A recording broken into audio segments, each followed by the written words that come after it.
Haleluya. Haleluya.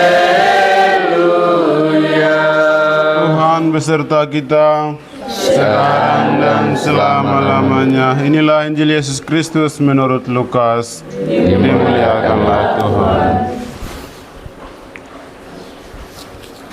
Semua orang heran karena segala yang dilakukan Yesus.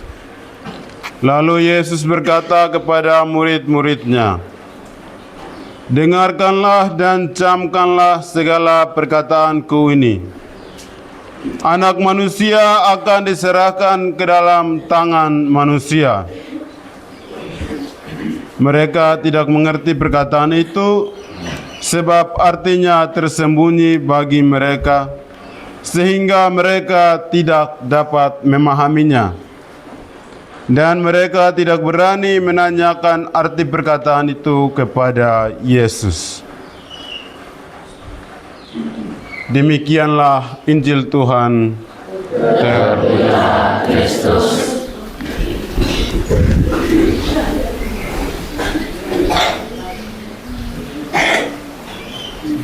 Selamat pagi. Bacaan pertama yang tadi kita dengar itu bercerita tentang Nabi Zakaria melihat dua orang malaikat. Yang satunya bawa meter untuk mengukur Yerusalem. Sementara yang lainnya menyusul malaikat yang satu. Dan malaikat yang terakhir itu berkata kepada Nabi Zakaria bahwa Allah akan melindungi, membentengi Yerusalem, yang malaikat pertamanya tadi mengukur Yerusalem itu. Lalu perkataan kedua yang dikatakan oleh malaikat yang kedua itu, Allah akan tinggal di tengah-tengah orang Israel di Yerusalem. Dari dua perkataan yang dikatakan oleh malaikat, yang pertama, Allah akan melindungi Yerusalem.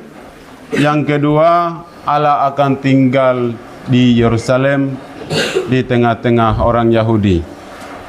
Bacaan Injil yang kita dengar bercerita tentang anak manusia, yaitu Yesus Kristus, akan diserahkan ke tangan manusia. Yesus berkata demikian, itu maksudnya adalah Yesus itu akan diserahkan kepada manusia untuk disiksa dan dibunuh pada akhirnya. Dalam konteks Yesus diserahkan kepada manusia, sebenarnya tujuannya itu untuk disiksa, tapi saya merenungkannya lain. Teman-teman, suster, kakak, dan pastor, dari bacaan yang kita dengar tadi, saya merenungkan satu hal. Allah datang dan tinggal di antara kita. Allah bersama kita. Yesus itu tinggal hidup bersama kita. Ada di antara kita. Dia berkarya. Dia melihat semua yang kita buat. Wujud nyata kehadiran Yesus Kristus dalam seluruh kehidupan kita dapat kita melihatnya, menyaksikannya melalui pertama, tubuh dan darah Kristus yang kita terima dalam perayaan Ekaristi yang setiap hari kita terima. Yang kedua, kita bisa melihat Yesus tinggal bersama kita melalui kasih sayang, cinta kasih, perbuatan kasih yang kita lakukan dalam kehidupan kita sehari-hari. Yang ketiga, Yesus itu hadir berupa seperti orang-orang kecil, orang-orang miskin, orang-orang papa yang tidak berdaya. Pada hari ini juga Suster Vincenti yang merayakan peringatan santo yang namanya dia ambil, Santo Vincentius. Santo Vincentius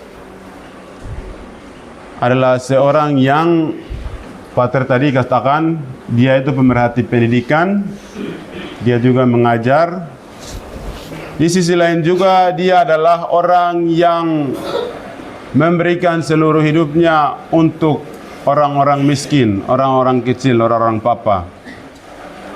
Bahkan dia membuat komunitas-komunitas, kelompok-kelompok yang tujuannya untuk peduli perhatikan pada mereka yang miskin.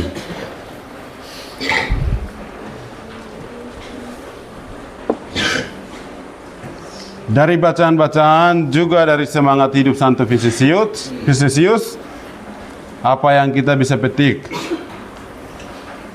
Tekanan utama yang kita bisa petik adalah saling melayani.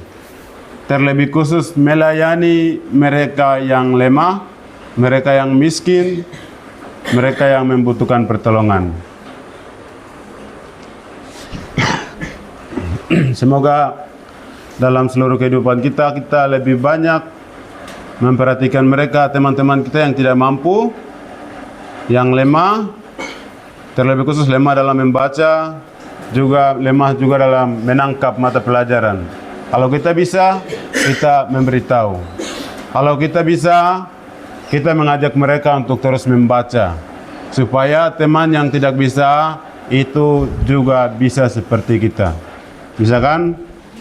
Nah, supaya satu pintar, satu juga pintar, sehingga akhirnya kita semua jadi pintar. Dan tujuan yang kita cita-citakan, kita semua menjadi orang-orang hebat. Tahu? Mau kan?